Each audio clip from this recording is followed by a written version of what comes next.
જય સિયારામ, હું શારદાબેન. બાની રસોઈમાં આપનું સ્વાગત છે.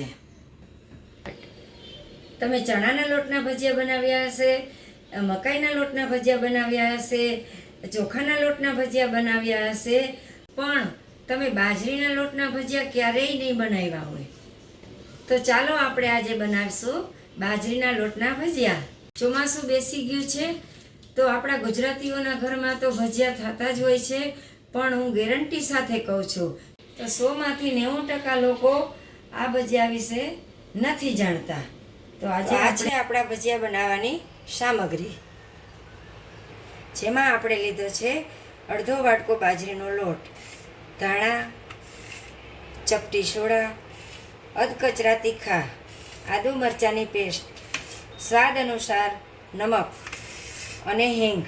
હવે આપણે ભજીયા બનાવવાનું બેટર બનાવશું.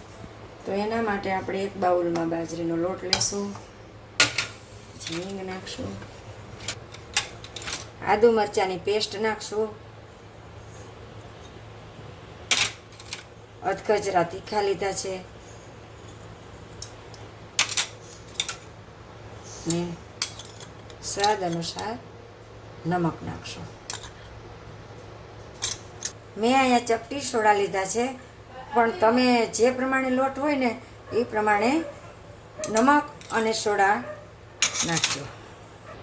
આપણે એમાં કોથમરી પણ એડ કરશું. કોથમરીનું પ્રમાણ વધુ નાખ્યું છે મેં. હવે આપણે એમાં ધીમે ધીમે પાણી નાખતા જઈશું અને બેટર બનાવશું. જરૂર મુજબ પાણી નાખતું જવાનું છે.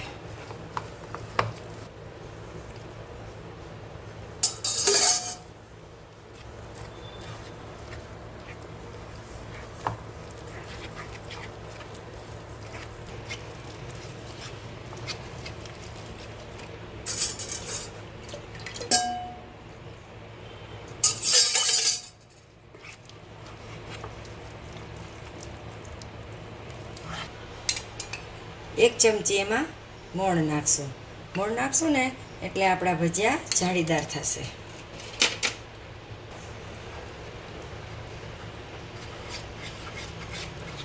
મોણ નાખી અને પાછું આપણે આવી રીતે આપણું બેટર તૈયાર છે. જો જાડું પણ નથી રાખવાનું અને પાતળું પણ નથી રાખવાનું. બનાવવા માટે આપણે તેલ ગરમ મૂકી દીધું છે. તો હવે આપણું તેલ આવી ગયું છે. ધીમે ધીમે આપણે ભજીયા પાડીશું.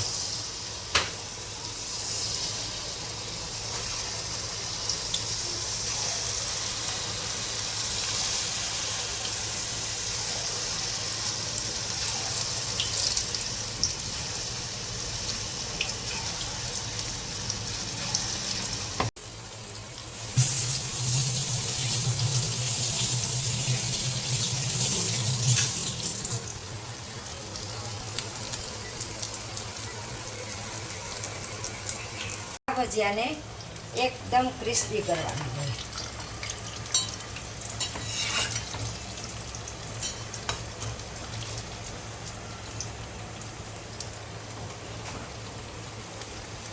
તમે ક્યારે આ રેસીપી જોઈ હોય તો કોમેન્ટમાં જરૂર લખજો. આપણા ક્રિસ્પી અને કરકરા બાજરીના લોટના ભજીયા તૈયાર છે.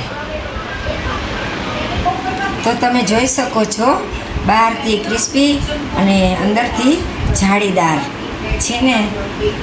તમે ખજૂર આમલીની ચટણી કે દહીંની ચટણી સાથે લઈ શકો છો. તો આવી અવનવી રેસીપી શીખવા માટે બાની રસોઈને લાઈક, શેર અને સબસ્ક્રાઈબ કરજો.